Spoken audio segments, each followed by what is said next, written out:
rather horrendous designs and mechanizations of our federal government structure that I feel directly imperiled not to tell anybody about, so that's why I'm here telling it. In doing so, I am breaking my security oaths. I am also guilty of breaking major federal law. How long I'll be able to do this, anybody's guess. However, I would like to mention this talk is going to be broken up into 4 main topics. And each of these topics will have some bearing on what you people are involved in, you patriot people, or even some of you people that aren't patriots that may be leaning in that way or considering it. I want you to know these United States are a beautiful place. I've traveled in over 70 countries, and I cannot remember any country that has the beauty as well as the magnificence of its people like these United States. Give you an overview of basically what I am. I started off, went through engineering school, which half of my schooling was in the field. I built up a reputation for being a geological engineer as well as a structural engineer with both military and aerospace applications. I have helped build 2 main concern bases within these United States that have some significance as far as what is it called the New World Order. Number 1 is Dulce, New Mexico. I was involved in 1979 in a horrendous firefight with alien human type, whatever you want to call them. And I was one of the survivors. I'm probably the only talking survivor you'll ever hear. 2 other survivors are under close guard somewhere in these United States. One is not in very good shape. He's living in Canada. So I'm about the only one around that knows the firefight, that knows all the detailed files of the entire operation. 66 Secret Service agents, FBI and the like, Black Berets died in that firefight. I was there. Number 1, part of what I'm going to tell you is going to be very shocking. Part of what I'm going to tell you is probably going to be very unbelievable. So if instead of putting on your glasses, I'll ask you to put your skepticals on rather than your spectacles. But please feel free to do your own homework. I know the Freedom of Information Act isn't much to go on, but unfortunately it's basically the best we've got. Your local law library and your nearest law university is a good place to look for congressional records. So if one continues to do their homework, and one can be standing vigilant in regards to their country. I love the country that I'm living in more than I love my life. I would not be standing before you right now risking my life by telling you these things if I didn't believe it so. The first part of this talk is going to concern deep underground military bases and the black budget. Let me first start by emphasizing the black budget. The black budget is a secretive group, basically a secret budget. It garners 1/4 of the gross national product, the entire gross national product of these United States. At present, the gross national product is around $5 trillion, so 1/4 of that's about $1.25 trillion per year.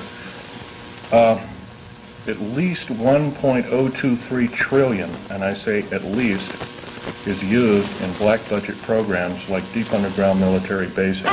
Presently, there are 129 deep underground military bases in these United States.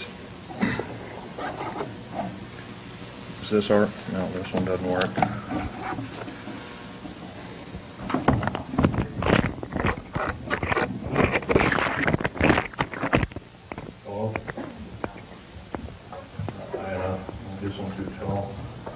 Anyway, of these 129 bases, they've been building them day and night unceasingly since the early 40s. Some of them were built even earlier than that. These bases comprise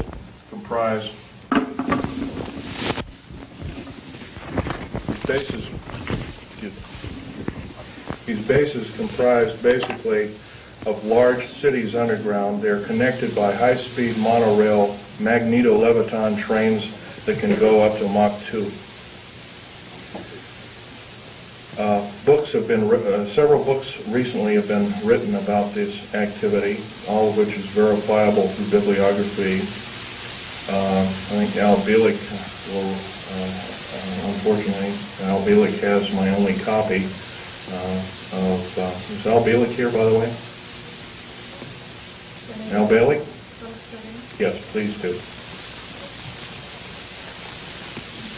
Richard Sauder's book, he's a PhD architect, and he's written, he alone also is risking his life by talking about this. He worked with a number of government agencies on deep underground military bases. Okay, there are 129 of these in these United States. In and around where you live, in Idaho, there are 11 of them. It's a very large number. The average depth of each base is roughly a mile deep. They are basic whole cities hollowed out underground. They are somewhere between 2 2/3 cubic miles and 4 1/4 cubic miles hollowed out underground. You might ask how this is done. Well, right now they have laser drilling machines that can drill a tunnel 7 miles in one day. Obviously, we the public have been misinformed and not told about this. So unfortunately, I don't believe these things.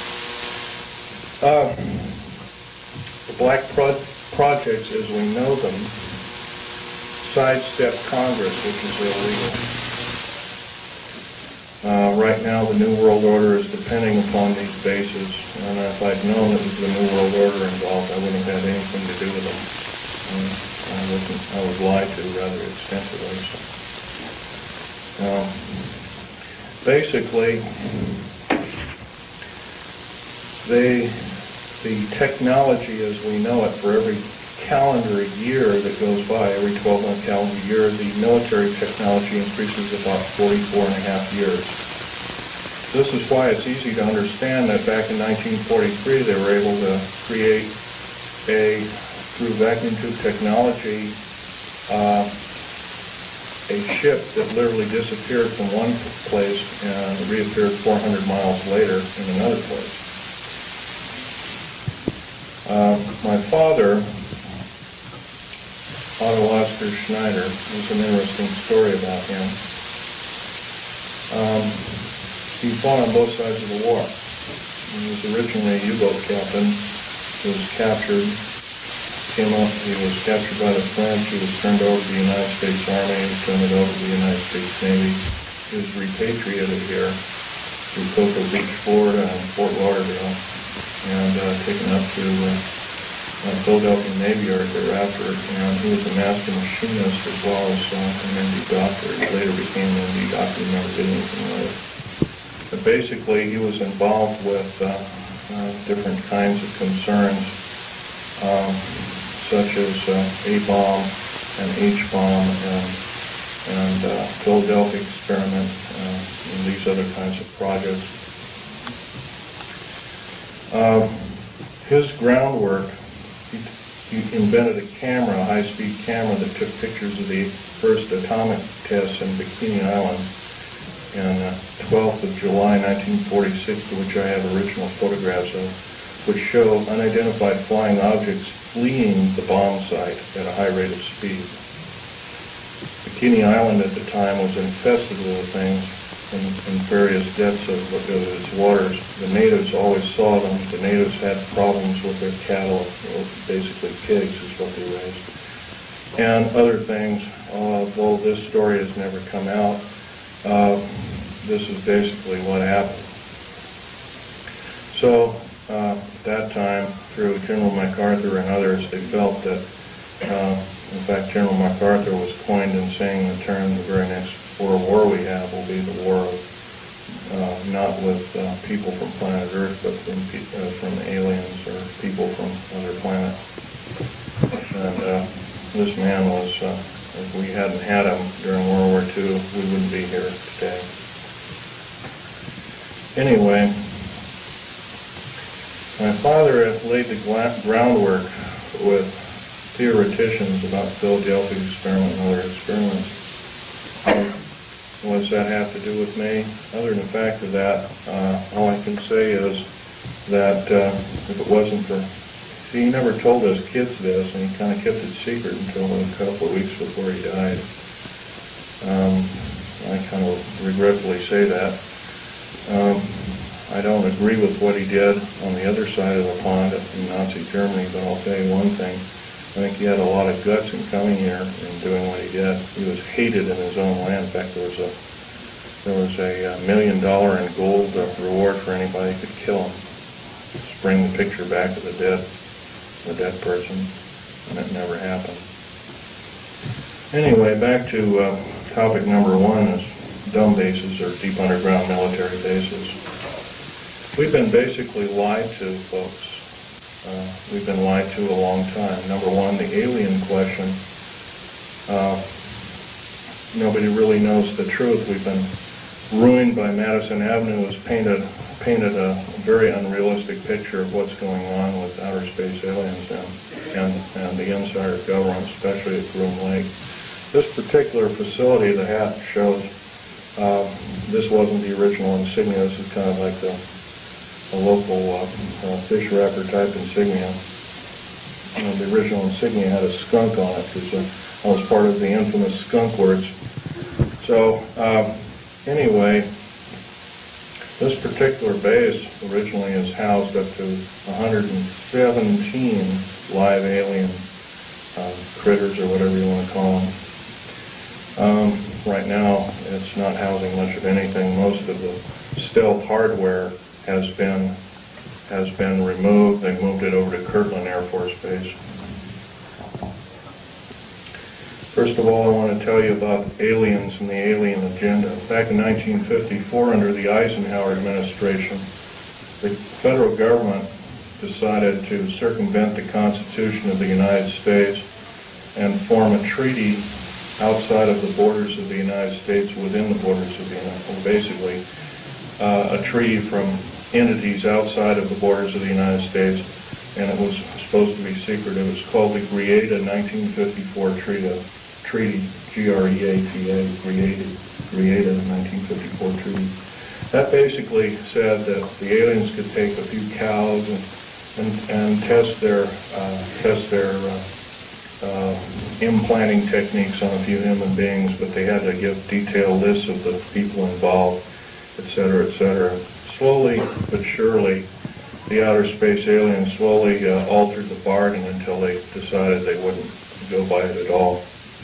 And back in 1979, this was a reality. The firefight occurred kind of quite by accident. I was involved we were building an addition to the deep underground military base at Del State, New Mexico, which, by the way, is probably the United States deepest base. It goes down 7 levels over 2.5 miles deep. But at that particular time, we had drilled 4 distinct holes in the desert ground, and we were going to link them together with shape charge explosives. And then we were going to basically blow out large sections at a time. Well, when I was my job at that time was to go down in these holes, gather rock samples, check them for their particularity or particle count, give a detailed account of what kind of chemical explosive or plastic explosive to use, and go from there. As I was headed down there, to my total surprise, we found ourselves amidst a large cavern that was already full of outer space aliens, otherwise known as large graves. I was petrified, as most people might be. The only thing I could think of doing at the time was shooting at them. I killed 2 of them, but by the time I could reload and refire at that time, I had a Walter PPK a pistol as an engineer, so I didn't feel I had to carry a gun underground. And I always carried this particular one. It's nice and small and it's quite effective. But anyway, I killed a couple of these things. And at that time there was several other groups of people down there. It's about 30 people total, and 30 to almost 40 or more came down there, and they all got killed. Basically what had occurred was that we surprised a whole under mountain base of existing aliens, and later I was to find out that we are not the highest on the food chain. These aliens have probably been living on our planet for different groups of aliens anyway, the short and the tall grays at least, for 1 million years living here.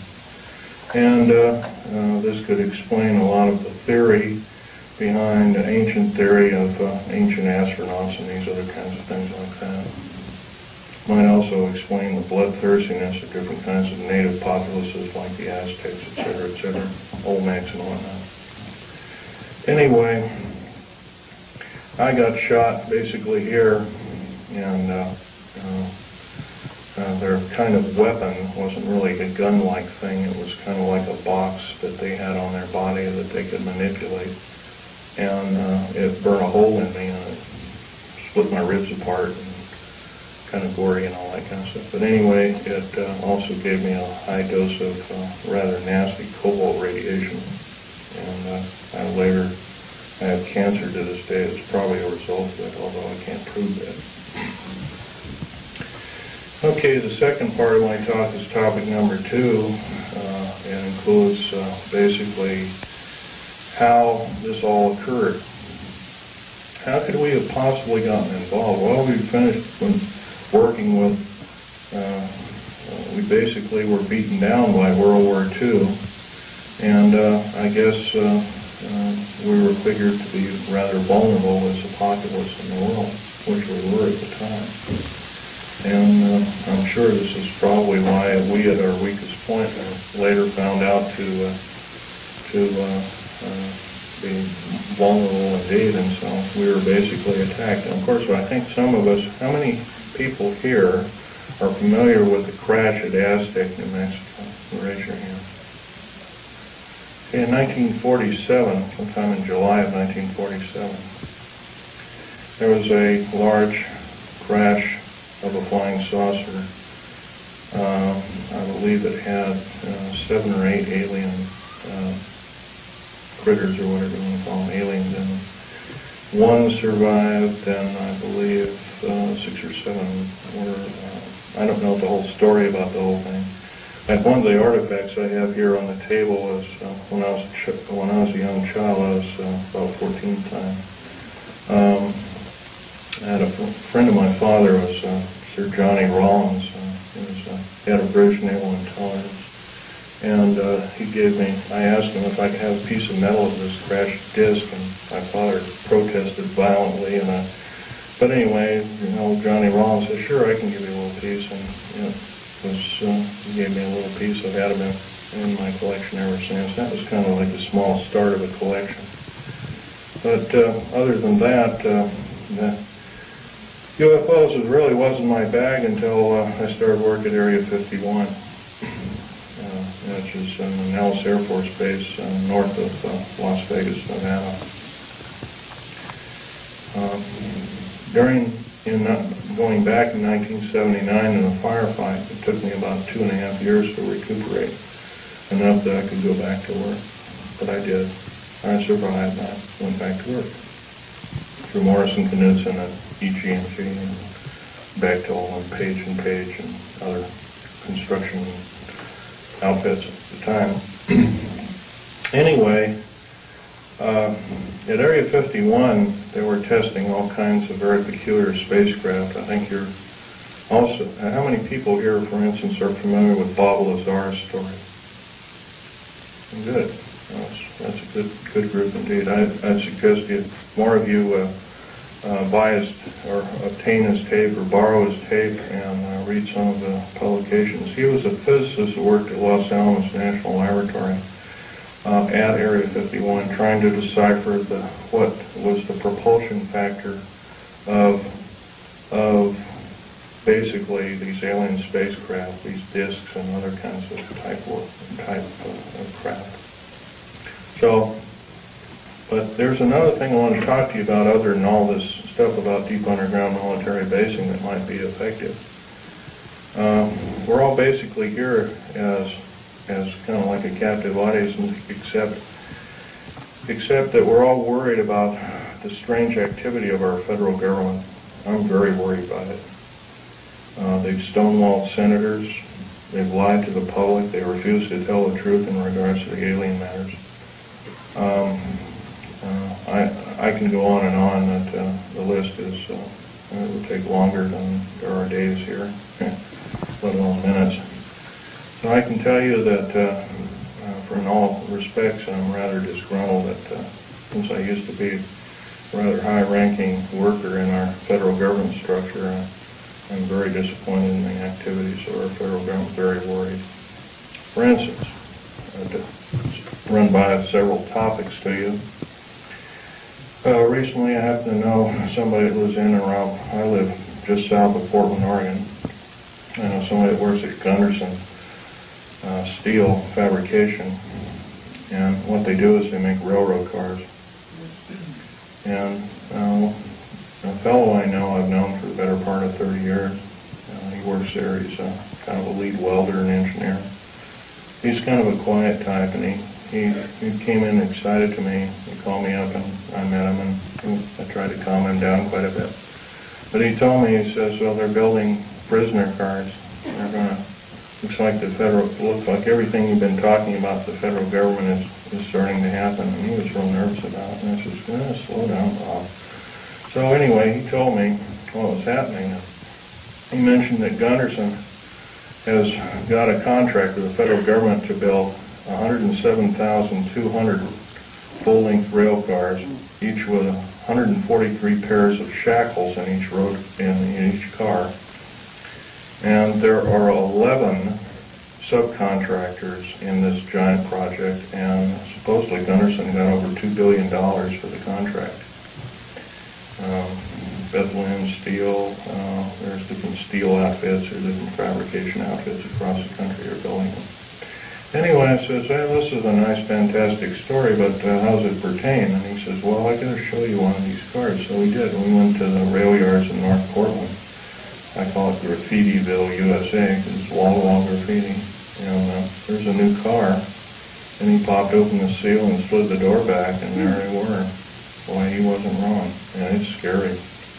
Now, if you multiply 107,200 times 143 times 11, you'll come up with a monster figure of about 15 million.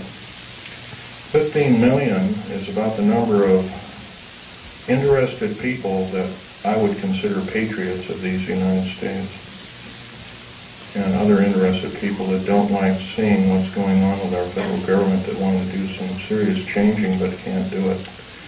See, no more can we vote out our elected officials. They become kings and queens over us.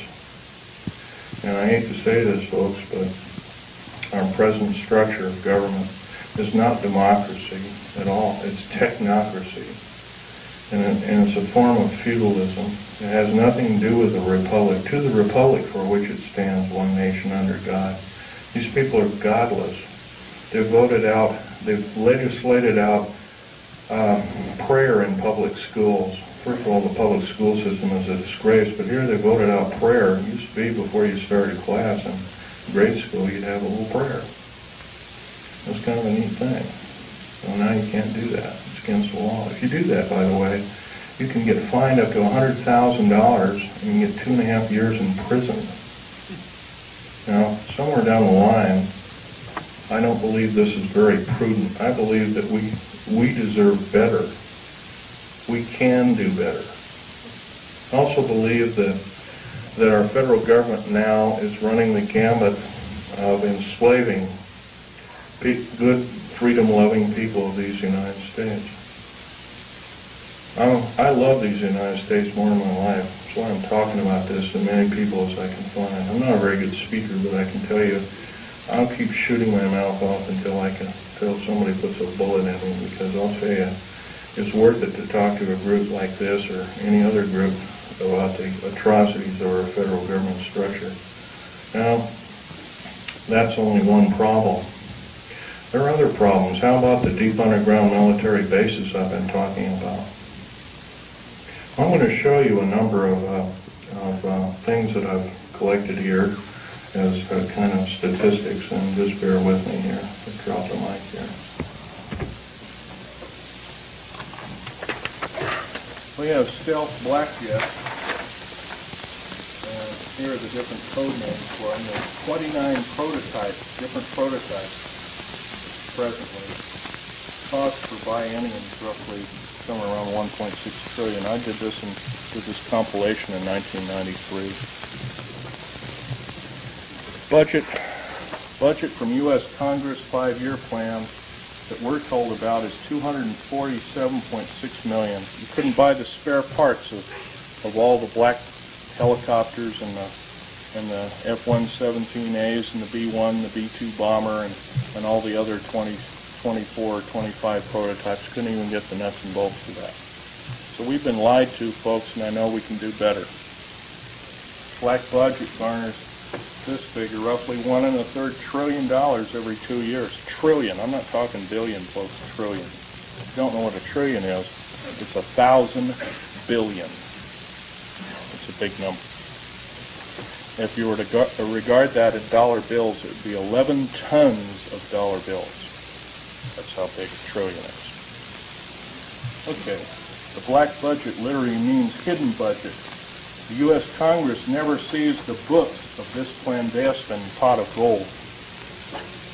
Contractors of stealth, and I've listed quite a few here: UT&G, Westinghouse, McDonnell Douglas, Morrison-Knudsen, Wackenhut Security Systems, Boeing Aerospace, Lorimar Aerospace, Aerospatiale of France, Mitsubishi of Japan, also Mitsubishi Heavy Electric Industries, Ryder Trucks, Bechtel, IG Farben, that's a chemical company, plus a host of hundreds more.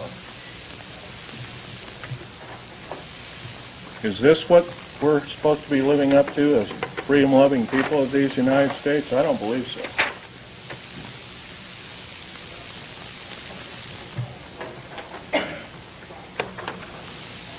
Still, 68% of the U.S. military budget is directly or indirectly affected by the black budget. Star Wars, otherwise nicknamed Star Wars, Strategic Defense Initiative, relies heavily upon stealth weaponry. By the way, none of this would have been available without us taking apart with a fine-tooth comb crashed flying saucers that either we downed or they crashed themselves into our deserts. None. All these materials on the table, some of which are formed by our space shuttle. By the way, you might ask, what's it shuttling? Well, it's shuttling large ingots of metal that are used, that are specially milled down. First of all, they're milled in the confines of outer space. Most of these metals cannot be produced on the planet. They need a near vacuum of outer space for their production. That's what we're shuttling. We're not even, folks, we're not even getting any semblance of what I'd call pablum. We're not being told anything close to the truth. I believe our government officials have sold us down the drain, lock, stock, and barrel. And by the way, up until several weeks ago, I was employed in the United States government with a Rhyolite 38 clearance factor, one of the highest in the world. Excuse me, questions later. Microphone, we can't hear you. Can't hear me? Okay. Well, anyway, this microphone is, I'm a tall person, this microphone doesn't get up any further and it's kind of hurting me. Anyway, another thing about Strategic Defense Initiative. I believe it's there to prevent alien attack upon planet Earth. It has nothing to do with the Cold War. As we have seen, the Cold War was a total farce. And it was only a toy, an implement toy, to garner billions and trillions of dollars from good, loving, tax-paying citizens like I am and you are, for what? I don't mind a defense initiative against attack from, if it be from a real threat. But I sure hate to be lied to about there being this kind of communism and that kind of communism, and when we all find out the whole thing has been planned lock, stock, and barrel for the last 75 years by an intergovernmental group, I guess then we kind of know which side the bread is buttered on. Anyway, here's another piece of information for you folks. The DEA, ATF, Drug Enforcement Agency, Alcohol, Tobacco, and Firearms, these agencies rely upon stealth tactical weaponry for as much as 40% of its operations and budget. This is, remember, this is in 1993. The figures have gone up considerably since. The United Nations used American stealth aircraft for over 28% of its collective worldwide operations from 1990 to 1992, and that's taken for the Center for Strategic Studies and United Nations Report 392.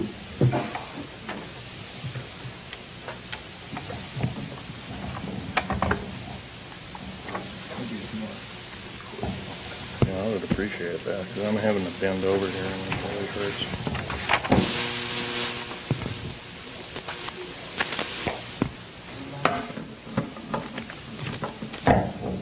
Oh, thank you very much.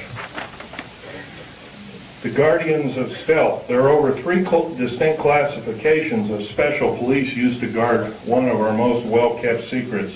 Number 1, this is the most disturbing of all. The MJTF, and that, by the way, that stands for Military Joint Tactical Force, otherwise known as the Black Berets. Some people call them the Delta Force, and there are other names for it. It's a multinational tactical tactical force primarily used to guard the various stealth aircraft worldwide. And by the way, see the picture over here on the table? You might come over there and look at it. After the talk, you might do that, or during the break. You'll find out a nice picture of it there. There was 172 of them built. 10 of them crashed or were crippled. Something went wrong with them. So it was roughly 162 or 3. I can't remember at last count. We gave them away. We, the federal government, gave them away. Bill Clinton signed them away about 6 weeks ago to the United Nations. Is this what we are paying our hard-earned tax money to do, folks? No, I don't believe so, and I know we can do better. And I actually believe, I'm not advocating the overthrow of any government. I don't believe in such for the main reason. The number 1, it always kills the wrong folks. But I believe if I have the chance to tell people about these atrocities, I think that there will be some serious letter writing, if not letter writing, some serious conscientious voting done in the very near future on various elected government officials, if not the whole category of elected government officials.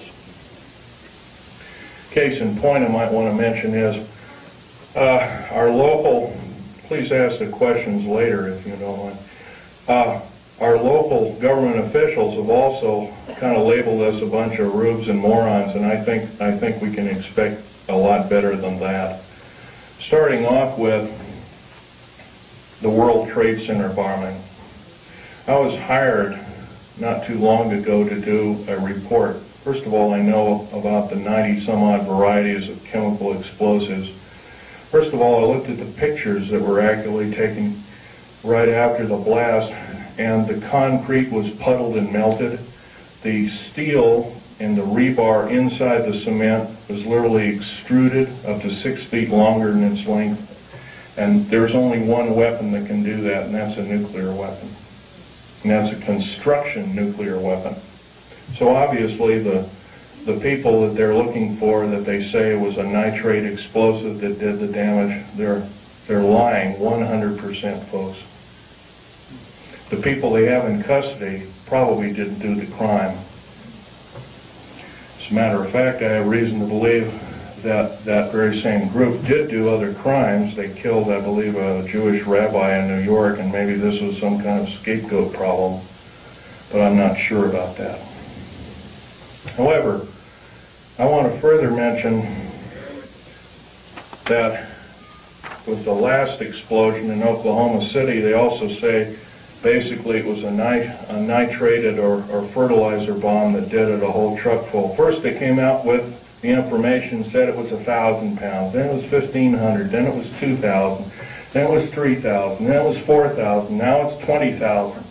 Well, by the way, you can't put 20,000 pounds in a Ryder truck, can you? Now,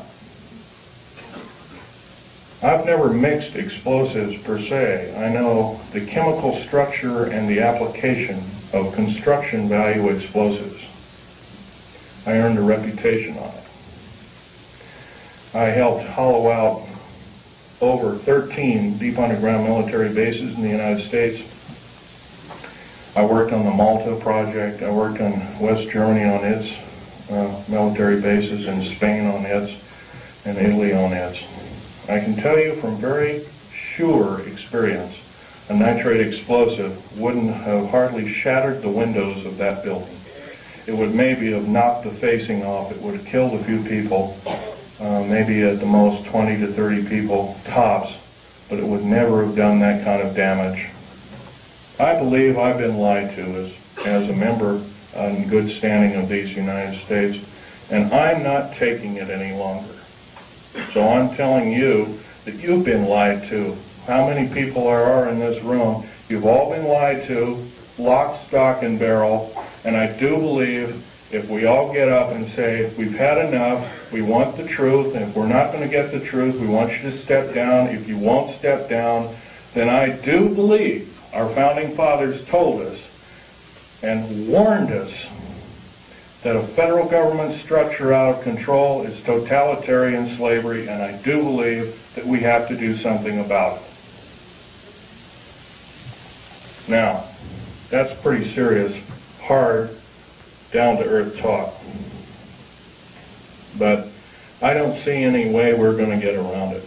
I don't perceive at the present time that we have more than 6 months of country life left in these beautiful United States. The present rate. Right now, the so-called Patriot movement, which has been given a stinging blow by Janet Reno, who, by the way, I want to tell you something about Janet Reno. Janet Reno cheated her way through law school like Bill Clinton did. It's provable. It's on the public record.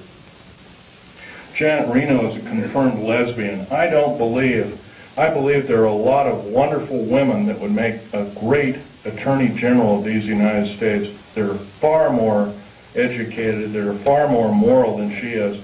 I would hate to think how we are being hoodwinked by such evil people. We are the laughing stock of the world, and I do believe I can qualify myself by saying I'm a tired American, and I'm now speaking out. I think we can do better. I think these people of these United States, mostly older people above the age of 45, are now seriously worried about their own future. And I'm going to give you a run by some scenarios here that are scary indeed.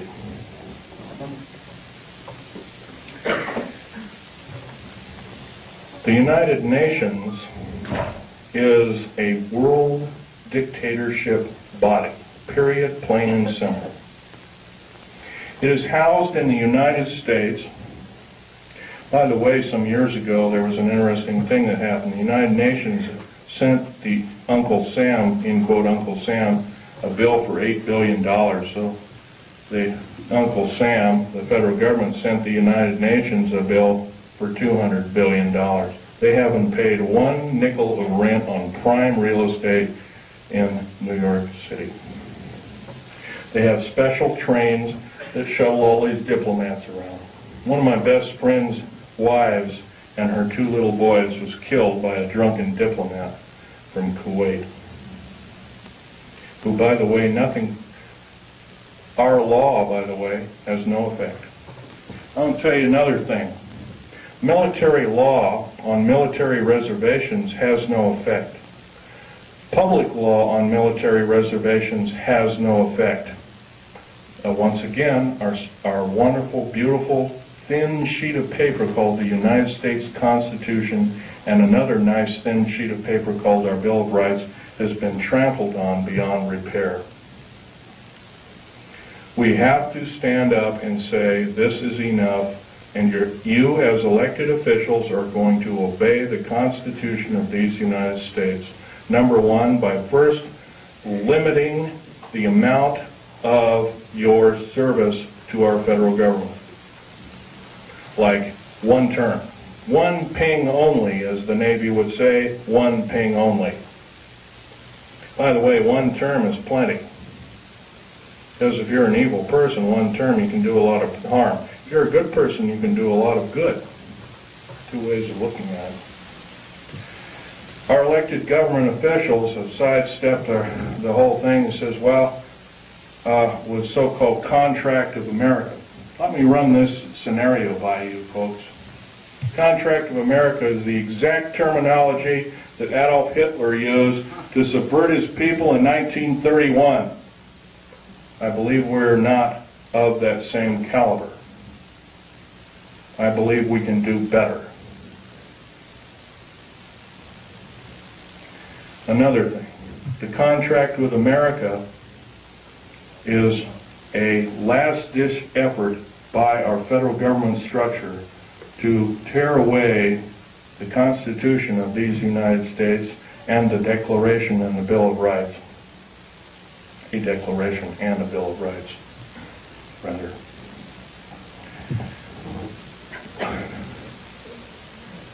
Reading these wonderful pieces of paper that were somehow have protected us from economic and other forms of slavery, I doubt if there's more than 50 people in this room, including me, I hate to say, has seriously read the U.S. Constitution. That's a national disgrace. I'm beginning. I picked up a book out of a library and I photocopied it. I'm reading it extensively. Our founding fathers separated church and state. It did not legislate any form of judgeship or judge body to say that we cannot pray either in a school, on federal government property. And by the way, you cannot pray on federal government property. If you do so, you're in violation of federal government standards and laws. And you can be guilty of a $100,000 fine and 20 years in prison. I do believe the people that are now in charge are atheists. And if they are not atheists, what are they? I think we can do better. Another thing I want to blow by your ears is the fact that a lot of you have probably seen in different areas black helicopters. There's over 64,000 black helicopters in these United States. For every hour that goes by, there's one being built. Is this the proper use of our tax money? I don't believe so. What in the heck does the federal government need 64,000 tactical helicopters for if they are not trying to enslave us? I doubt if the entire military government structure needs 64,000. Worldwide. Supposedly over 230 countries. I doubt if all the world needs that many helicopters. Stealth aircraft, for instance. The F-117A, there's 157 of the son of a guns going around. You know their sole purpose is? They're all loaded with LIDAR, L-I-D-A-R, and SEER, computer-enhanced imaging radar. They can fly over your house. They can see you walking from room to room. They can tell if you've got an old antique rifle on your mantelpiece. They can see objects in the house with a variation, limit and capability of 1 inch to 30,000 miles. That's how accurate this is. Is this the proper use of our tax money? I would say not. Now, I worked in the federal government for a long time. I know exactly how these people handled their business. Every time I did a job, worked in a federal government installation, I was given a battery of 17 psychological and 8 other forms of tests. First of all, we're supposed to be the militia, but somehow up jumps the Brady Bill and other evil bills like it. I don't agree crazy people should be shooting firearms, but on the other hand, I do believe in vigilance. And vigilance is guided by a good spirit who knows the difference between right and wrong, who loves God, who loves talking to God, regardless of what religion we are. And by the way, there's a lot, probably in this room, there's at least a dozen different kinds of religions. I might be wrong. But I'll tell you, they're all good. God doesn't respect what religion you belong to, contrary to what you may have been told.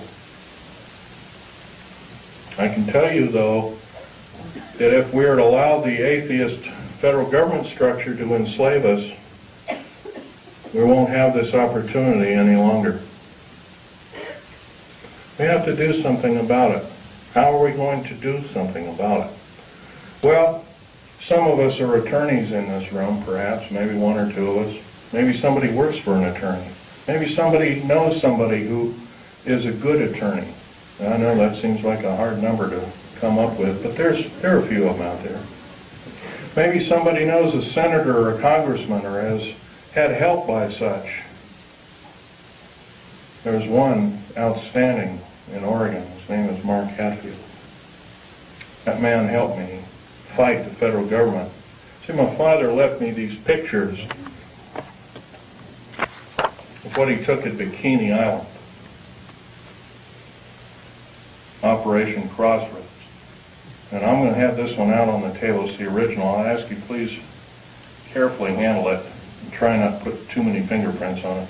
Right over here, and I'll point to it, and I'll point to it. Hey, echo. Is a structure that is an unidentified flying object. This was taken 12th of July, 1946. Federal government at that time knew all about flying saucers, what they were and what their agenda was, and how they wanted to control us by world domination. Without question, they knew about it. Let's get on. Al Bielek is our second speaker. He worked in a very secretive government operation called the Philadelphia experiment. Well, so did my father, by the way, and I didn't know this until on his deathbed, and I now have the picture proof of it. Also, I have a picture of a supposed non-human alien called Val Thor that worked for the Pentagon. He still works for the Pentagon. In 58 years, he has not changed. He still looks young. Something's wrong. I don't know if he's doing it under duress or what, but evidently he's still there. Don't know what kind of alien he is, but he's about a few inches shy of 8 feet tall. He's very bright. He's worked in the Department of Defense and the Pentagon for, I believe, 58 or 56 years, one of the two figures. So don't tell me, folks, don't tell me, federal government, that this isn't so, that when we see something in the night sky that doesn't add up to an aircraft, that it's a weather balloon, or that we're mistaken, or I'm crazy, or we're crazy, because it's not. You've been lied to, you've been cheated, you've been stolen from, you've been cheated by your public officials, and I think it's time that we not only realize this, but it's time that other people form cells and start talking about this vigorously. If, say, only 5 people in this room are doing what I'm doing, I can't imagine just 5 people have one talk in 1 year to a group of people like this. In 6 short months, we could reach 10 million people. That's a formidable number. But if I'm just the only one out there talking, it's never going to do it. Right now, before the U.S. Senate is an anti-terrorist bill. This anti-terrorist bill, by the way, is going to kill the United States Constitution and Bill of Rights by number one. Number one, it will take away, first of all, it will arm the federal government police force. First of all, I think the federal government's got enough police. There's 1,719,000 federal police officers in these United States. That is more that was in either Germany during World War II or Russia under Stalin and Beria. Now, at the present moment in time, 7 weeks ago in Nellis Air Force Base, and a year and about a month ago, about 13 months ago, because I was there at that time, we entertained the United Nations and the Russians and showed them Area 51, which is supposed to be our most secret military base. What is going on, folks? Tell you what's going on. We're being sold down the river.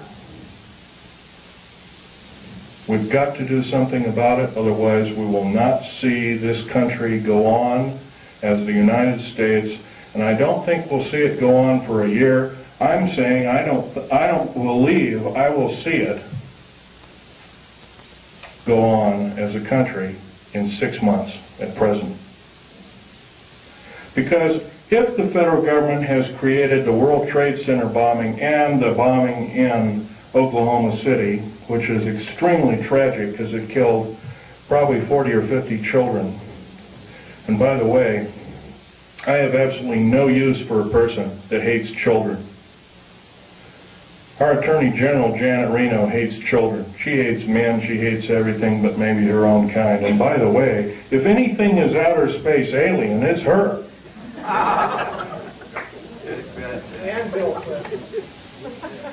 Well, Bill Clinton is just another big liar out there. But Janet Reno, I can't forgive her for what she's done.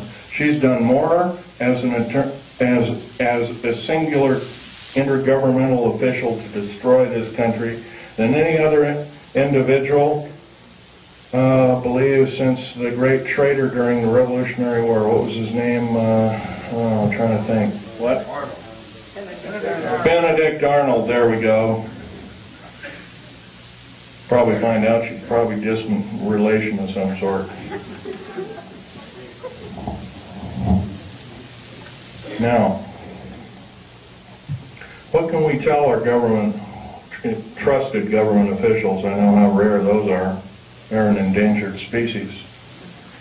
Well, they can first start by getting a bill going that requires all government officials to register. I mean, if they're going to ask us to register our guns and our rights, they have to register their rights. They can register their rights and their guns and their legislative ability through one kind of referendum, number one being they can limit the amount of years that they're in office. If they cannot do this, by the way, if a contract with America, by the way, is really a contract, and all the politicians, or the Republicans or Democrats or whatever you want to call them, to me that's just a label, they left one thing out of a contract. Say you buy a car, or buy a house, or buy something on time, and it's got 10 parts to the contract, and one is scratched out after you've signed the contract. By the way, it's null and void. You don't own anything. You may even be able to keep the property. By the way, the contract with America is not only illegal, but it's asking us to change the bargain. The only damn things that change the bargain are the damn outer space aliens, etc., etc., and evil people. I think we can do better than this. Now, another thing we can do is require all politicians basically to accept no PAC money of any kind and accept no money from a salary, and that all government officials be basically put on kind of like a selective service. Everybody has to serve in some part of a government structure to some degree. And it's a voluntary thing, and if you've done right, you get paid for it. And if you're not done right, then there are other ways to make sure that you will be punished accordingly. If we did these kind of things, if we were prudent, if we thought everything out, because I'll tell you, the only thing that doesn't need changing in any way, shape, or form are the two pieces of paper, one the Bill of Rights and one the United States Constitution.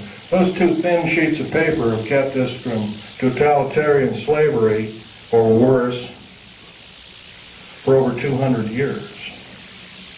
And now they're being seriously threatened by a minority few people who want to reign over us, who want to kill us off, who want to cause us great bodily harm. You realize, in my field, I couldn't even, if I saw something wrong, and I did many times, I had no way to blow the whistle. That's not what our founding fathers taught us. That's not what they laid down in sacred writing, almost sacred writing, I might want to add. We can do better. If we are really the government, if we are really the militia, then we have to stand up and we have to make ourselves known that this will not be tolerated in any way, shape, or form, and it must cease and desist.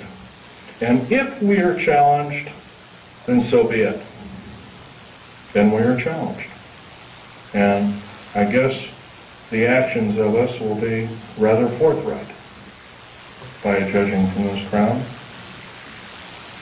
I'm laying down my life by talking about secret things, that I took an oath of secrecy that said that if I broke that oath of secrecy, I am guilty of espionage. I am called a traitor by my own government for blowing the whistle. That's not only a disgrace, but it's an outrage and has ramifications on everyone in this room. And I think we can do better. Now, I've talked about a number of topics that are rather controversial. I don't think I've talked about too much about why we're being enslaved.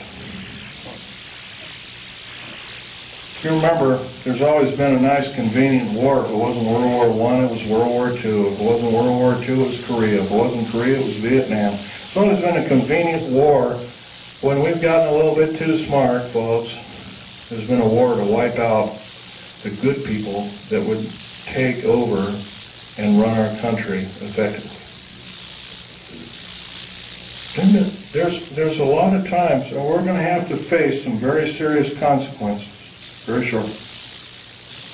What we call patriot movements in this country are being singled out for war crimes against humanity, and I happen to think there are a few people in these groups that are crazy, but I would say they're an extreme minority. Probably less than 1/100 of 1% or 1/10,000th of the whole. Janet Reno has us believing that all of the people that are in patriot groups are responsible for inflaming the populace, for doing other crimes against humanity, like killing children, innocent children, regardless of race. The unspeakable thing that happened at Oklahoma City is a wake-up call. If we do nothing, if we decide to stuff our gut, say, well, I don't have to do anything today, I can watch this show on TV or that show on TV. I don't have to talk about, I'll let Phil Schneider or Al Bielek or some other person talk, Bo Greitz or some other person talk about it. Let them do it. If we act this way, folks, we're not going to be around very long. If you got rights out there, you might as well start enjoying them like you've never enjoyed them before, because pretty soon we're not going to have them. We got the wonderful freedom of movement. Driving down the road, and you don't have to show your ID, but slowly that's changing. There's legislation right now in the United States Congress that any person that has worked for the federal government has to have special identification. It's illegal. It's an outrage. And I've already drawn the line, stamped and put my foot down, and I say, enough is enough. I've had enough. And I think we can do better. I know we can do better. So I'm asking you, out of this entire group, how many 100 people there are, 150 or so? 5 of us. 5 small people gathered together and start preaching the good things about America to whatever group size it is, as long as it's more than yourself. Try a group of, say, 10 or 15. I think most of us have 10 or 15 people we know, friends, whatnot. If 10 people did it in this room, we'd reach double that figure. We'd reach 20 million or more countrywide.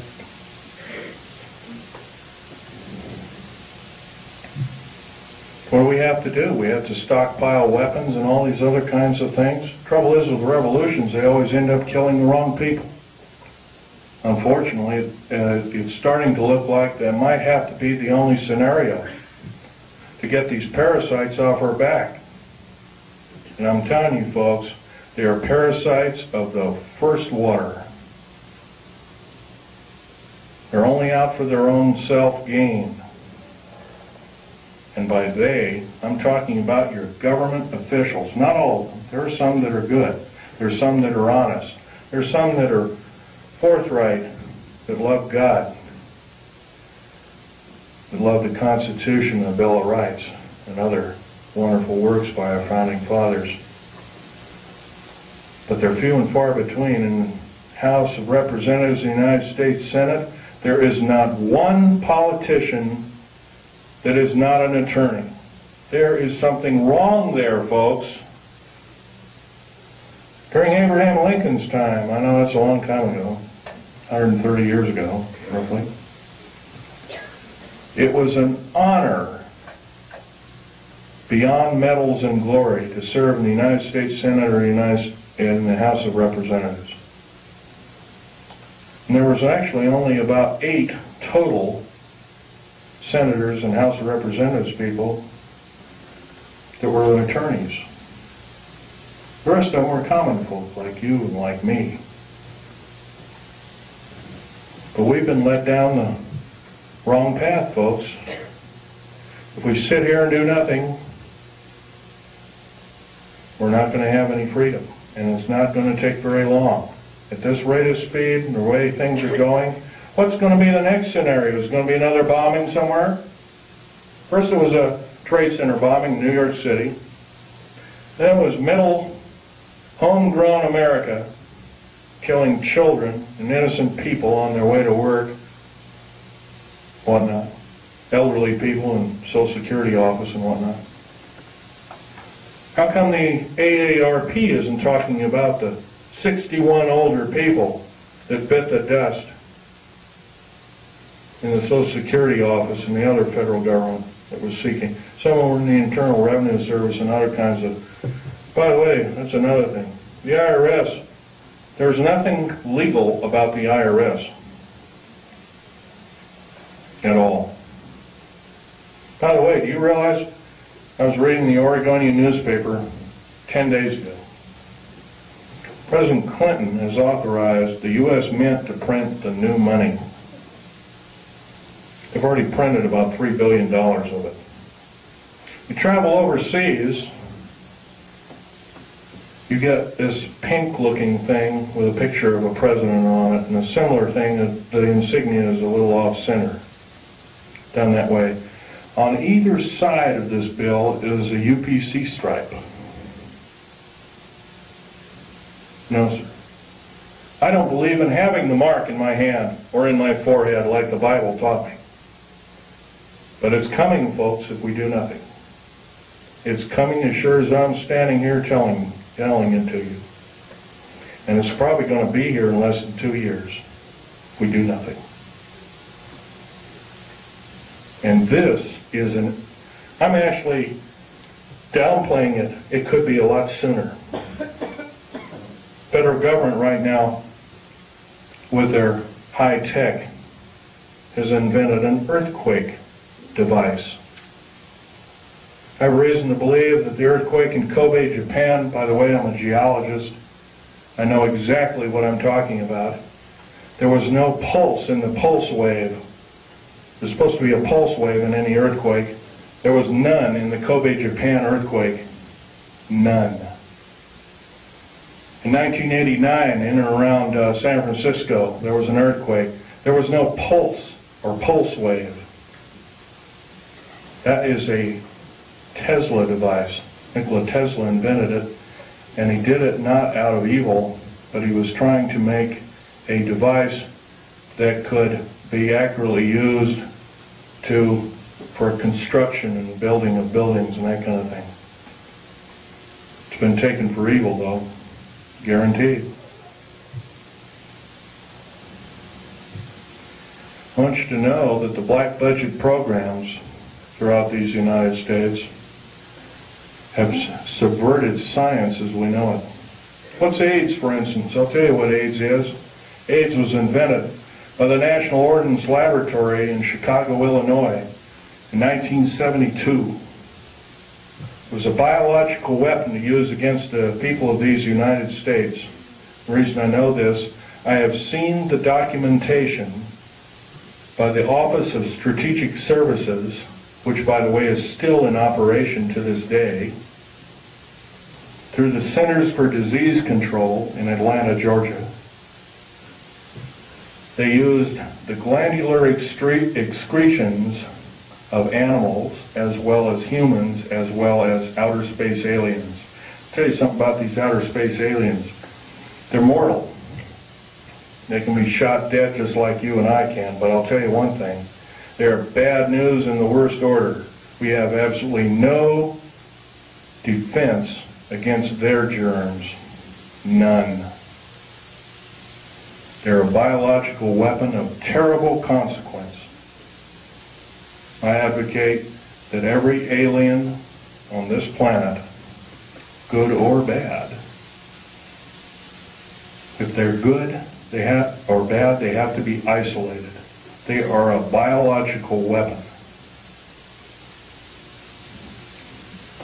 Saddam Hussein and other people have killed 3.5 million Kurdish people with a similar biological weapon.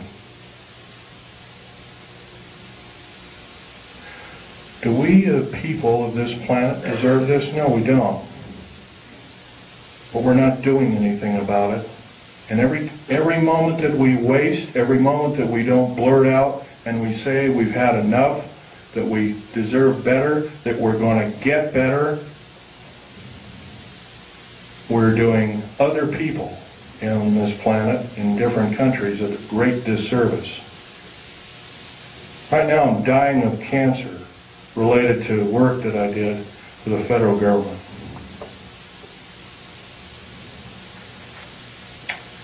I might live 6 months, I might not. I don't know. I'll tell you one thing. If I keep speaking out the way I am, maybe God will give me the life to talk my head off. I will break every law that it takes to talk my head off. I love my country and its people more than my life. 11 of my best friends in the last 22 years have been murdered. 8 of them called suicide. I finally got wind of one of them. Portland police is now involved in one of them. Not going to mention names, before a grand jury, including the medical examiner's office. Murder by suicide, they call it. My friend Ronald Lee Rummel was an Air Force officer. He's a Silver Star winner. He's a patriot. Murdered because he started speaking out about unidentified flying objects while being still employed as a member of the United States Air Force. How was he murdered? He was drugged. His jaw was broken open. A cheap pistol with filed off numbers called the Jennings J-22 was shoved in his hand. Somebody pulled the trigger because they found a piece of a fingerprint or inside of a palm print on the weapon. They also found hair samples. Somebody quickly putting the bullets into the clip.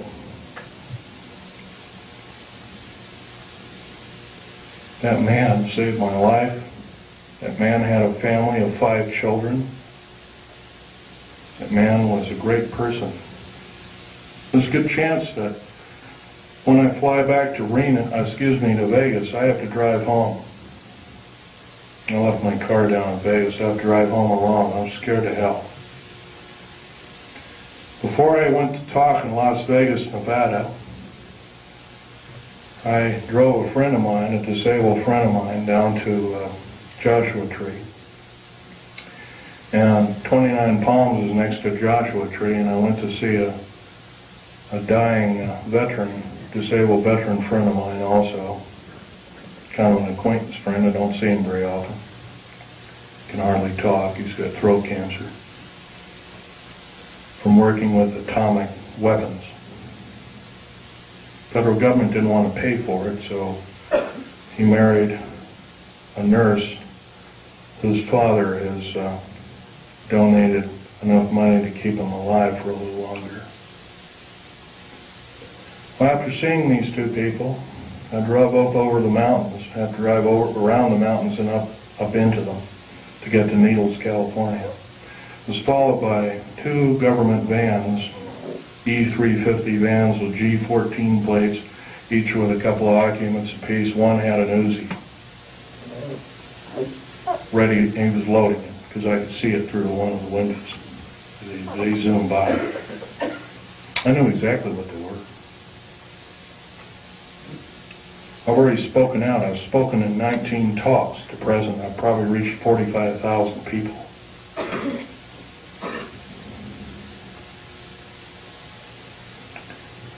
Well, they sped up around me. I sped up around them, took a bunch of pictures with a high-speed camera. Then they caught up to me, and it looked like they were trying to force me off the road. I have a Ford Taurus sedan. But what they don't know about that Ford Taurus sedan, it's got a police interceptor motor. It's got an 8-liter motor. It'll do 140 in the shade. So I got up above them, and then I come to a screeching halt right in the middle of the road. And the road was just wide enough for my car and maybe a foot on either side. There was a deep ravine on to the left. There was a shallow ravine about 9 or 10, I'd guess roughly 9 feet deep, 10 feet deep, something like that. On the other side. One of them skidded over, rolled over in the right ditch. One went over to the left ditch and rolled all the way down. I could hear a bunch of cries for help and crackling and glass, and finally I didn't hear anything. Is this what it's going to take? 2 weeks ago, I had a man come to my Wilsonville apartment, going to arrest me. By the way, I have a Rhyolite 38 clearance. I don't know if you know what that means. I only report to 3 individuals with that clearance. President of the United States, head of the CIA, and or a base commander. No one else. This man came to arrest me. He called the sheriff. Said, I can't open the door to you. Open the door or we'll beat it in. I said, if you beat it in, you're at risk of your life. Are you threatening me? Yes, sir, I'm threatening you. I'm going to call the sheriff right now and have you removed. You're threatening my life. Called the sheriff. Sheriff came, Clackamas County Sheriff car came, pulled right behind him. I know this man very well. I would trust him with my life after what he did. He risked his job. He risked a 22-year career with the police department. He went right behind this guy, prevented him from getting out. He threw a bullhorn. He says, "You are under arrest. Please come with me. I'll escort you out." He was escorted out in handcuffs to his disgrace. Sheriffs have a lot of power in this country. They can arrest FBI, CIA, DIA, and the like. It's a very good thing. Otherwise, I wouldn't be here talking to you. Now, I want to end this talk by mentioning we all know what the Patriot movement stands for. Every one of us loves America. Most of us love America more than our life. Most of us are willing to defend it as we have defended it before. And we'll defend it again and again and again for how many times it takes until we get the objective done. I would like to believe I'm a patriot. I'm no longer employed by the federal government. I took a pair of scissors and cut up my security card, and I mailed it back to the SOBs, pardon my French. I wrote a detailed letter and said, if my life is threatened in any way, shape, or form, I did this. It's already been threatened. I will consider downloading 140,000 pages of information sensitive to the New World Order, Strategic Defense Initiative, and what it really stands for, and the federal government structure as a whole. I've already begun to do this through the Infonet and the Internet worldwide. I spent $78,000 getting these kind of pictures away from the federal government after my father willed them to me in his will. There all they are, a piece of paper with a few revealing notes on them. Stanley, Val Thor is this particular character right here. Right here. He hasn't changed a bit, 58 years thereabouts. I have over 7,000 pictures. I have detailed files and writings. I have alien artifacts and medals. You're only looking at half a dozen of maybe 7,000 that I have. I feel you people have to know the truth as best as I could tell it. Thank you very much.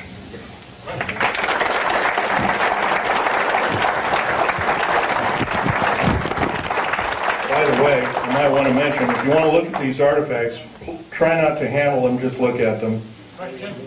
And, Questions, Phil? yeah. Thank you. You indicated that you were injured in shooting a critter. Right. Would you mind explaining to us your injury? I'll be glad to. Sorry, women folk, this is kind of gory.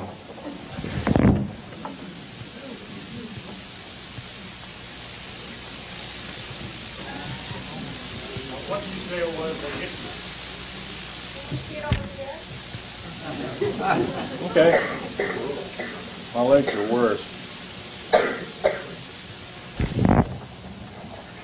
It was some form of ray weapon that had a high dose of stinking radiation called cobalt, or dirty bomb radiation. I remember the color of the beam. It was a light green, kind of like a light emerald green. Question? You know much about the reverse phase wave? No, I do not. Question? Have you heard the civilian federal transfer center being built in Oklahoma, Louisiana, Yes, and I can tell you that there are 50 of them. There's one in every state. Can you describe what their purpose is? Purposes, they are prison camps. Will make Nazi Germany look like a kid's toy. They're very large. As big as they are above ground, they are a minimum of 3 levels below ground. Have you ever heard of Goose Lake, for instance? Goose Lake is a prison. It's a supposed model prison run by Wackenhut. Wackenhut is Fourth Reich Nazi German. They run this entire police state operation in Southern California. It is a low-yield, deep underground military base. It's not military. Wackenhut base, basically. It's buried about 500 feet underground. It is a long runway underground. It's about 3 miles long. It's got 2,700 prison cells in it. There's a track on either side of it. Food and shower facilities are all on, they're kind of like individual cars on tracks, and they service each prisoner. You got to change your clothes once a week. You got to shower once a week. No television, no nothing. Totally underground. Minimum lighting facilities. If you talk, you are beaten senselessly. 2,700 federal prisoners are in it right now. The worst of the worst. I don't know about you, folks. I learned an old song in church. The vilest offender who truly believes a pardon in Jesus is quickly received. I don't believe we or anybody else in these United States has the right to torture anybody. I don't care if they're a murderer, a rapist, or anything else. We should basically get rid of these kind of individuals. But if we do have the guts and maybe a little bit of fortitude to kind of hope that, well, I don't want murder on my hands, and we imprison them, I don't believe this is the way. Question? A comment. It appears that we're way past the 2-year voting cycle to stop what's happening. Right now, Well, like I said before, start forming cells, enclaves. I hate to say this, enclave has a peculiar, nasty overtone to it. But start forming enclaves, start talking to people, talk your head off. Talk your head off because your life depends on it. I'm not asking you to do what I'm doing. I'm asking you to risk your life for these United States like I am doing. Question over here. you give out your internet address? The fact that Yes, I'll give you my address. these beings are alien in that they come from other planets. Otherwise, we have the theory of being extraterrestrial. Have you in all your studies ever tried to determine whether or not there was an alternative answer? Rather than being extraterrestrial, are they extra-dimensional? And if so, what have you discovered and what authority can you mount to be able to show that as a possibility? Okay, let's take one thing at a time here. Extra-dimensional, they could very easily be. Al Bielek will probably tell you about that in his talk.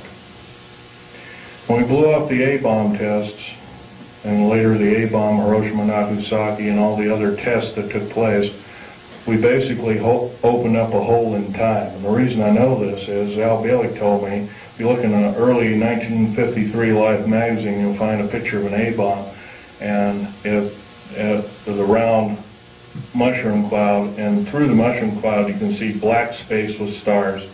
Unfortunately, those stars don't add up to any known stars in our view.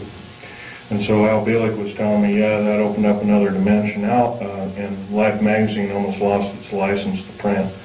But yeah, you're right there. Your other questions, some of which I can or cannot answer. Right now, as much information as I have, I like to say I'm a scientist, but I think that's got a kind of a bad connotation anymore. But anyway, as a scientist, I like to say that in all my studies, I have every reason to believe outer space aliens are another form, another tool, another system of technology to enslave the wonderful people of the United States of America and the world under a one-world government. And this scenario occurred in Nazi Germany and is now occurring in the United States, and it's got to go. Otherwise, we're going to go. Next question over here. Now, what's the reason for the base? The underground? Pretty obviously, if you take all the 129 dumb bases, right now there's actually 131 of them. Take 129 or 131 dumb bases, 10% of them, roughly 14 of them, the largest. They're all cities underground. There's high-speed railways, magneto-leviton trains that attain Mach 2, and Al Bielek will tell you about this in his talk. He's seen them, actually been on one of them. I've seen the tunnels, I've never been on the train. He'll tell you that also that these can house great numbers of people. Well, I'll tell you exactly how many numbers of people. You could get 106 million man standing army, fully equipped with all the food, water, and provisions for 2 years underground, or however long it took to suffer out a nuclear war or whatever kind of ugly scenario. And that would be enough to defeat anybody in the United States. By the way, there's no place to hide anymore. Black helicopters, and there's so many of them. Not just black ones, I'm talking about military helicopters in general too. They have detection devices. If you got something buried like a cache of weapons or diamonds or gold or money or whatever underground, they've seen it already, guaranteed. They can detect you in an airport. I'm going to blow this one by you too, because this is a nice little tidbit.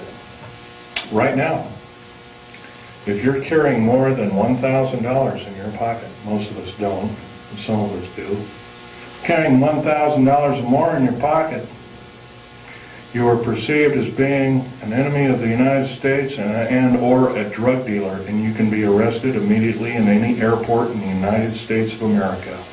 By the way, if you look at your money, your 50, 100s, 20s, 10s, 5s, whatnot, and even the ones now, you'll find there's a little thread in there. If you look at it, like on a $100 bill, it'll say 100, and it'll have a little number in the 100, 100, 100, and $100 marks all the way on both sides. It's a little, kind of like a little thing that tells you that the beast is still there. We don't do anything about it, folks. The beast is going to claim us. Every one of us. Okay, question? Any more? Okay.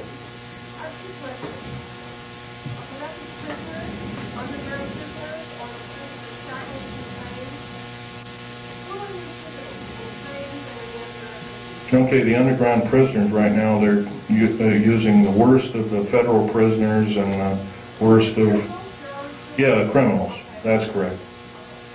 And that's pretty obvious. You add up if you add up 143 per car, multiplied by 107,200, multiplied by 11 general contractors, each with a similar contract, you're going to come up with a figure that exceeds 15 million. 15 million is the number of patriots in America, number of concerned people in America, and also a number of people that could cause the federal government harm in America today, right now. And my second part is, are you saying that aliens are just I'm saying our federal government blew up Oklahoma without question. Clearly proven. First of all, what did it? If you look in the pictures of the explosion, you'll find there's a large block taken out near the elevator shaft, and there's a smaller explosion. By the way, a nitrate explosive has a maximum capacity of 20 kips worth of pressure per square inch. A kip A kip is kilotons of pressure, 1,000 tons. So 20,000 tons of pressure per square inch, maximum. If you had the whole truck totally packed. Wow. By the way, the federal building in Oklahoma City had some pretty strong girders in it. Girders and pillars and stuff like that. The average federal building, especially a new one like this one, has a tensile strength of 200,000 kips.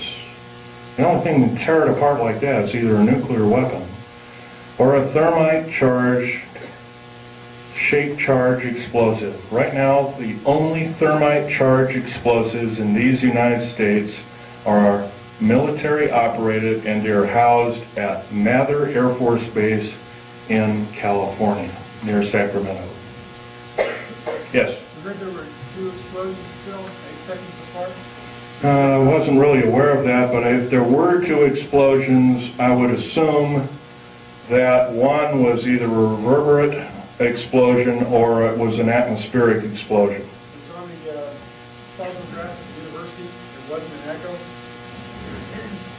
I'd have to look at it. It's on the back of the sheet I just handed you. Really? Okay. Right there. Okay. And this is the second explosion, is that correct? Right, they're both on there. Right together. They're right together. Mm-hmm. Well, the truck bomb shows an explosion, once again, with no P wave, but it has a scalar wave to it. Could have been a scalar weapon, electromagnetic weapon of some sort. The train explosion, once again, also has it does have a P wave, but doesn't have an N wave. Therefore, it too must be a device. No, that's the train that's going by the university. Oh, it is. Okay. It's going kind of by the All right. university. I heard the director being interviewed, and he said the same thing. There were 2 explosions, and they asked him if it could have been inside, and he said... Well, this one here that says truck bomb. No, that's not the bomb. That's a truck that's by the university. No, this, okay. It says, oh, truck and bomb. I see. Okay. The 2 that are marked bomb, once again, have the configuration. It's called the squared sine wave configuration, or Crazy Ivan, as the Navy calls it. Squared sine wave with no P wave, it would have to be a mechanical device, without question. I could prove that, but it'd be kind of boring laying the figures out. Okay, another question? Yes, ma'am. How do you respond to Christians who are apathetic about saying it's all prophesied in the Bible anyway, the New World Order, the Mark of the Beast, and, I want Jesus to come anyway, so, why fight it? How do you respond to that? Prudence. What you know best to be. Pray about it. Prayer. That's the only prudence around worth saving. Next. This lady here has a question. Okay. Is it true, do you know, is it anything about what God was recording on the TV, or behind just have colonies online? It's quite a possibility because, for instance, the New World Order and the elite, as we call it, built and funded Hubble telescope. We remember also that telescope, the one that orbited Mars, was supposedly shut down. That was another lie, total lie. Took detailed photographs, totally mapped the planet. I've seen some of the photographs. The face on Mars is a reality. There, at one time there was a civilization. That's been proven. Computer enhancement photograph, and it was broken down by a supercomputer, and it proved it to be a intelligent made device rather than a hunk of rock with a funny shadow on it that NASA told us. Another lie. Once again, you have to remember it. These people cannot tell the truth. In days past, they were called the sons of Belial, the ones that could not tell the truth. We have to consider them our enemy. Next, just follow. Yes, they do have bases on Mars. Have you heard of that possibly these graves are part of the experiments which our government are doing under base of taking the synthetics and all these creatures, but perhaps they're manufactured? No, sir. I can tell you right now that's not so. They have a copper oxide for a blood, similar to an octopus, a cephalopod, or an insect, or a spider. Another thing is their chromosomal structure is totally different. Their cellular structure is totally different. No, sir, that's not true at all. Are there any good aliens up there? Some people think that perhaps... Probably so. There's supposedly a group from that I've heard from different sources, fairly accurate sources at that some of them came from the Pleiades, but right now they're supposedly having an all-out war with the Greys, and they had to leave us, and they left us anywhere from a couple of years ago to 4 years ago. I haven't really studied that in. I've been talking about other things lately, so... Some people think they're here to rescue us if that whole thing blows up. Don't count on it. Question? Can you give out your internet address so you access the information you're downloading? No, sir, I cannot do that. You'll have to go through the internet and do it yourself. That would be giving myself away to the beast, and I can't do that. Question? Is it possible that this gentleman here in front here made a statement regarding the attitude of a lot of people who are Christians? Is it possible that you are taking a study called eschatology, end time phenomena, prophesied by Daniel, prophesied by Isaiah, subject to the Olivet Discourse, subject to the book of Revelation? It does talk about kind of things that are going to come to judgment on the earth for Israel, the Antichrist, and those who are in belief. Is it possible these things will probably come to truth, come to pass, but to use eschatology as a weapon of fear in order to get people to act is not what this is talk about. That's correct. That's correct. You can't do it that way. The fact of the matter is that in Christ we have liberty from those kinds of things which are going to befall the earth, because there's no condemnation for those who are in Christ. So it says, but to try to say that we are people who are subject to this condemnation is not a full understanding of eschatology. I would agree with your statement. There is one thing, though. I love America. I'm only one person. I'm only human. I can make mistakes. I'm not perfect. God is perfect, as much as I know. I will say one thing, though. Keep reading the Bible. It'll just make your heart purer and purer. It'll also improve your prudence and improve your state of mind overall. Would it be more profitable to get further into Christ and get further into ourselves? And let the world and all the good people in this country go to waste? No, sir, I cannot believe that, nor will I possibly ascribe to that in any way, shape, or form. Christ did not put us on this earth to die in a holocaust of fear from characteristic evil entities or people. No, sir, I cannot believe with that particular statement.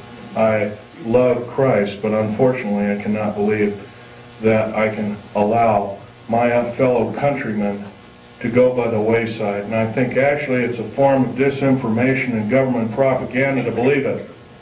Next. Yeah. Okay. The Idaho Constitution has a provision for the militia.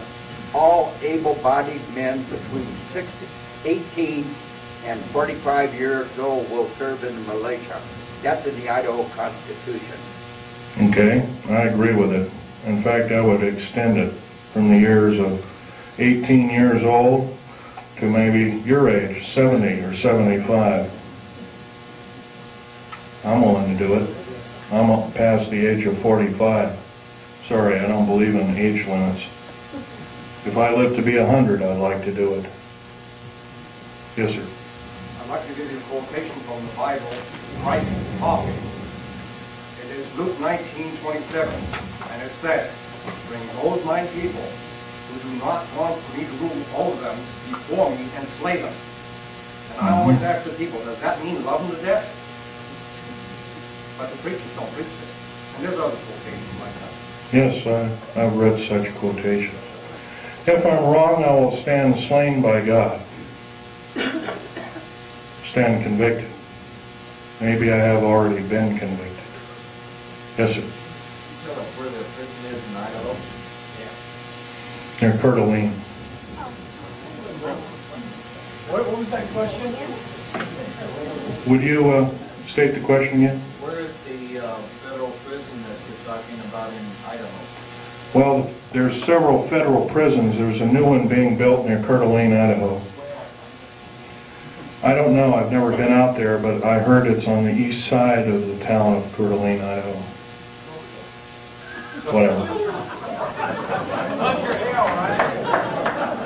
Man with a red shirt way in the back there.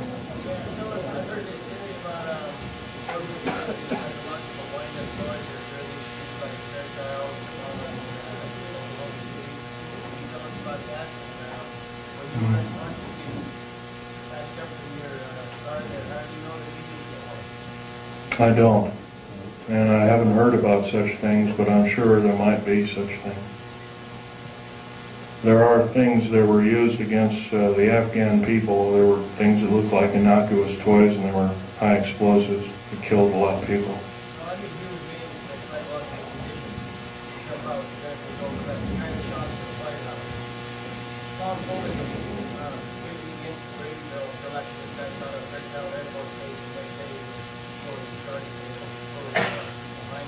You can bet your bottom dollar that this is some form of a setup of American people's rights, without question.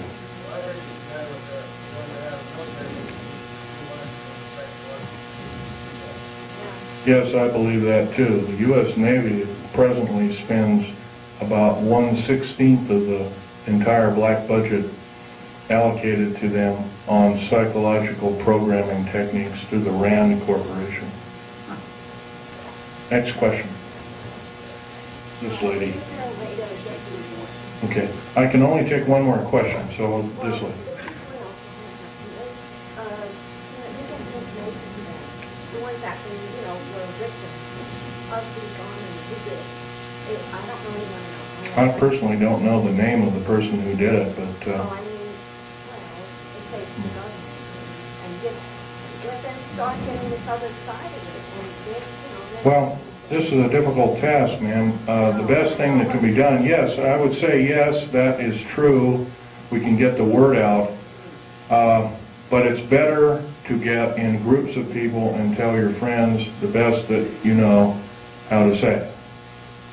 And go from there. But other than that, yes, that would be the best thing. Right. Well, unfortunately, I'd like to say, yeah, go ahead, write everybody until the cows come home. But right now, as the way things are going, that might not be your best bet. You might be targeted as an extremist or something like that. Okay, last question. This is the last one. I'll be more than happy to speak to any area at any time. Thank you.